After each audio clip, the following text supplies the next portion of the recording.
Hello, and welcome to The Bard's Truth with your host, the Green Bard.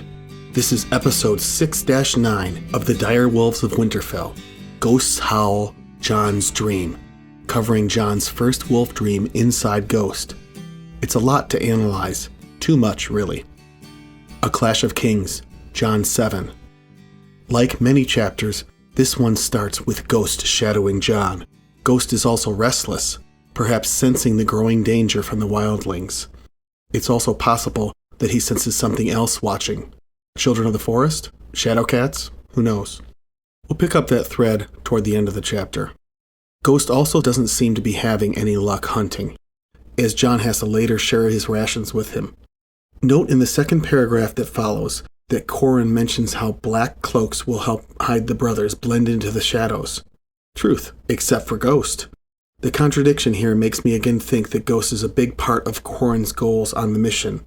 Otherwise, why risk him sticking out like a sore thumb under the moonlight? We are reminded of this again one paragraph later, and beyond the quoted passage, when Jon confesses to not killing Ygritte. Qhorin isn't upset, going on to call the wildlings men, like anyone in the south. This discussion is a preface to Ghost finding the wildling camp in the wolf dream. The theme discussed, that of identifying with the wildlings, leads straight to Jon eventually joining them. Ghost padded restlessly by Jon's side. From time to time he would stop and turn, his ears pricked, as if he heard something behind them. Jon did not think the shadow cats would attack living men, not unless they were starving, but he loosened Longclaw in his scabbard, even so. A wind-carved arch of gray stone marked the highest point of the pass. Here the way broadened, as it began its long descent toward the Valley of the Milkwater. Qhorin decreed that they would rest here until the shadows began to grow again. Shadows are friend to men in black, he said. Later that chapter. Jon shared his salt beef with Ghost, while Eben and Squire Dalbridge fed the horses. Qhorin Halfhand sat with his back to a rock, honing the edge of his longsword with long, slow strokes. Jon watched the ranger for a few moments, then summoned his courage and went to him. "My lord," he said, "you never asked me how it went with the girl." To which, of course, he answers, "I'm no lord," just as Jon had done earlier with Gilly. In a married R+L=J world, Jon's assertion turns out to not be the truth. Is it also a lie for Qhorin? Since I have no time for tinfoil right now, we'll proceed directly to the wolf dream instead. Ghost doesn't obey Jon's command to stay, though that alone is not unusual when he wants to hunt at night, which Jon assumes here, even though no hunting takes place to our knowledge. Jon also has a very comforting thought about being close to Ghost while he sleeps, reminding us of the theme of protection. Perhaps this sentiment is meant to foreshadow why Jon's consciousness seeks out the wolf in his sleep. In the dream, we immediately get Ghost's thoughts. He thinks of his littermates, his pack. He cannot sense them. In fact, this is the same for Summer sensing his pack in A Dance with Dragons later. We hypothesize in that discussion that the wolves had their own telepathic wolf bond. It's direct telepathy, and the magical barrier of the wall seems to block the connection. We also decided in that essay that supernatural communication through the wall is possible when the weirwood net is used.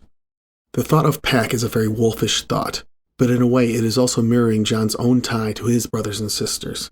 Ghost then does something very peculiar. It seems that he howls, calling for his pack. However, as we know, Ghost never uses his voice. So we can only assume that while Jon thought it was a howl in the dream, he actually called out telepathically, not audibly. Looking at it this way, this is more confirmation for Ghost's uniqueness in telepathic ability. Besides, you'd think that the rangers would hear it if he actually howled. He waits for an answer. It comes, but from Bran using the weirwood net, not from one of the wolves. Well, Summer's mind may have been mingling with Bran's at the moment, so I suppose it could have partially been one of the wolves. Jon did not think sleep would come easily, but he knew the half-hand was right. He found a place out of the wind, beneath an overhang of rock, and took off his cloak to use it for a blanket. "Ghost," he called, "here, to me." He always slept better with the great white wolf beside him. There was comfort in the smell of him, and welcome warmth in that shaggy pale fur. This time, though, Ghost did no more than look at him. Then he turned away and padded around the garrets, and quick as that he was gone. He wants to hunt, Jon thought. Perhaps there were goats in the mountains. The shadow cats must live on something. Just don't try and bring down a cat, he muttered. Even for a direwolf, that would be dangerous. He tugged his cloak over him and stretched out beneath the rock. When he closed his eyes, he dreamed of direwolves. There were 5 of them when there should have been 6, and they were scattered, each apart from the others. He felt a deep ache of emptiness, a sense of incompleteness. The forest was vast and cold, and they were so small, so lost. His brothers were out there somewhere, and his sister, but he had lost their scent. He sat on his haunches and lifted his head up to the darkening sky, and his cry echoed through the forest, a long, lonely, mournful sound. As it died away, he pricked up his ears, listening for an answer, but the only sound was the sigh of blowing snow. Jon? Of course, the answering call of Jon was Bran, taking the form of a young weirwood sapling. But let's back up a little further. It seems very obvious to me that Ghost interprets his telepathic connection to his littermates to be his sense of smell, but he had lost their scent. But really, to me, it's kind of an amalgamation of his mind being connected to them just the same as his sense of smell being connected to them. Ghost conflates the two concepts. Moving on to the interaction with Bran, it seems as if Jon's consciousness and Ghost's share time being in control. Either way, it starts as an answer to my earlier question about silent howls, with a discussion of a silent shout. Clearly, they exist. 2 paragraphs later, we have more evidence. Before that, we get the description of the weirwood Bran is using as a node. The eyes are a contradiction. Bran is glad to see him, while the tree's eyes are fierce. This is reminiscent of the baleful eyes Ghost himself had a few chapters ago. Fortunately, on the other end, Bran seems firmly in control, so I see no outside meddling in this interaction, yet, even though the trees certainly see it all. Ghost is still concerned, though, at the scent of the crypts, where Bran is physically located in this moment. The call came from behind him, softer than a whisper, but strong, too. Can a shout be silent? He turned his head, searched for his brother, for a glimpse of a lean gray shape moving beneath the trees.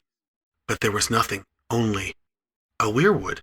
It seemed to sprout from solid rock, its pale roots twisting up from a myriad of fissures and hairline cracks. The tree was slender compared to other weirwoods he had seen, no more than a sapling, yet it was growing as he watched, its limbs thickening as they reached for the sky. Wary, he circled the smooth white trunk until he came to the face. Red eyes looked at him. Fierce eyes they were, yet glad to see him. The weirwood had his brother's face. Had his brother always had 3 eyes? Not always, came the silent shout. Not before the crow. He sniffed at the bark, smelled wolf and tree and boy, but behind that there were other scents.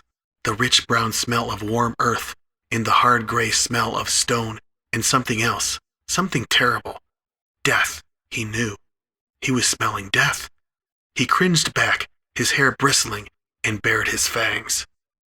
I'll amend my earlier thought. Summer was definitely still in Bran's mind during this interaction. Ghost seems to sense him at multiple times during the quote, including the discussion of soil and of his fur. Also, the multiple mentions of silent shouts confirm for me my theory that Ghost's howl was silent. Bran sees Ghost's reaction and responds with calming thoughts. Then something very magical happens. The tree reaches down and touches the wolf, and Ghost/Jon are transported to the top of a cliff at the end of a pass. I cannot begin to explain how this happens, but it is hard to imagine that Bran accomplished it all. It is likely that Bloodraven is responsible for it, probably taking over, starting with the "open your eyes" comment. There is no evidence of Bran for the rest of the dream. My best guess is that Bloodraven took control of Ghost and did so for the rest of the dream. Nevertheless, Ghost sees the vast host of wildlings. I have left the passage in its entirety so that my description does not take away from the text. The only other thing I'll point out is that these are more boyish thoughts, those of Jon, not thoughts of a wolf, save the mention of paws, plus the smells of the wildling encampment. Don't be afraid. I like it in the dark. No one can see you, but you can see them. But first you have to open your eyes. See? Like this." And the tree reached down and touched him. And suddenly he was back in the mountains, his paws sunk deep in a drift of snow, as he stood upon the edge of a great precipice. Before him the skirling pass opened up into airy emptiness, and a long V-shaped valley spread beneath him like a quilt, awash in all the colors of an autumn afternoon. A vast blue and white wall plugged one end of the vale, squeezing between the mountains as if it had shouldered them aside, and for a moment he thought he had dreamed himself back to Castle Black.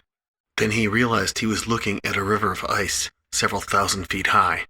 Under that glittering cold cliff was a great lake, its deep cobalt waters reflecting the snow-capped peaks that ringed it. There were men down in the valley, he saw now. Many men, thousands, a huge host. Some were tearing great holes in the half-frozen ground, while others trained for war. He watched as a swarming mass of riders charged a shield wall, astride horses no larger than ants. The sound of their mock battle was a rustling of steel leaves, drifting faintly on the wind.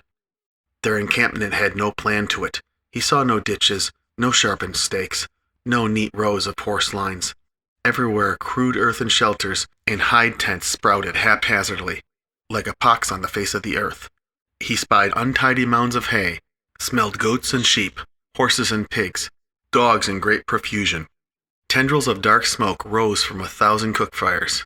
This is no army, no more than it is a town. This is a whole people come together. Across the long lake, one of the mounds moved. He watched it more closely and saw that it was not dirt at all, but alive, a shaggy, lumbering beast with a snake for a nose and tusks larger than those of the greatest boar that had ever lived. And the thing riding it was huge as well, and his shape was wrong, too thick in the leg and the hips to be a man. Then the eagle attacks. As happened with Bran/Summer and One-Eye/Varamir, skinchangers seem to be able to recognize wargs, and vice versa. Is that why Orell's eagle, perhaps with Varamir in it by this time, attacked Ghost? Or did the eagle simply see Jon and Ghost together, then target Ghost as a revenge for killing Orell? Either way, Ghost's pain ends the dream. Awakened, Jon is concerned for the wolf. He explains the dream to the Rangers and is very surprised when Qhorin actually takes the dream seriously. He is then further disquieted when they call him a skin changer. Although, like I said before, it's hinted at pretty well that Qhorin knew or suspected this already. Then a sudden gust of cold made his fur stand up, and the air thrilled to the sound of wings. As he lifted his eyes to the ice-white mountain heights above, a shadow plummeted out of the sky. A shrill scream split the air. He glimpsed blue-gray pinions spread wide, shutting out the sun. "Ghost!" Jon shouted, sitting up. He could still feel the talons, the pain. "Ghost, to me!" Eben appeared, grabbed him, shook him. "Quiet! You mean to bring the wildlings down on us? What's wrong with you, boy?" "A dream," Jon said feebly. "I was Ghost. I was on the edge of the mountain, looking down on a frozen river, and someone attacked me. A bird. An eagle, I think." Later, there was a tree with my brother's face. The wildlings. There were thousands, more than I ever knew existed, and giants riding mammoths. From the way the light had shifted, Jon judged that he had been asleep for 4 or 5 hours. His head ached, and the back of his neck where the talons had burned through him. But that was in the dream. "Tell me all that you remember, from first to last," said Qhorin Halfhand. Jon was confused. It was only a dream. "A wolf dream," the Halfhand said. "Craster told the Lord Commander that the wildlings were gathering at the source of the milk water. That may be why you dreamed it. Or it may be that you saw what waits for us, a few hours farther on. Tell me." It made him feel half a fool to talk of such things to Qhorin and the other Rangers, but he did as he was commanded. None of the Black Brothers laughed at him, however. By the time he was done, even Squire Dalbridge was no longer smiling. "Skin changer," said Eben grimly, looking at the Halfhand. Does he mean the eagle, Jon wondered, or me? Skin changers and wargs belonged in old Nan's stories, not in the world he had lived in all his life. Yet here, in this strange, bleak wilderness of rock and ice, it was not hard to believe. The cold winds are rising. Mormont feared as much. Benjen Stark felt it as well. Dead men walk and the trees have eyes again. Why should we balk at wargs and giants? That last paragraph or so are, of course, the thoughts of Qhorin Halfhand. Notice also the bit early on about Jon's head and neck aching from where the eagle attacked. This is clear mirroring, Jon feeling what Ghost is feeling through the bond, even while awake. With that, this is a good place to stop for now. We'll continue this chapter and cover Jon and Ghost's final chapter from A Clash of Kings in our next episode. So high the wall above my eyes, but once I watched. Thanks to all the terrific artists who let me use their work on this YouTube video. Songs of love, her bell I'd ring in the window, but lies should sing. It's so lonely. Thanks especially to those in my family who helped in this series so far. It's so lonely neath the shade of the wall. If you enjoy this content, you can also consider supporting us on Patreon.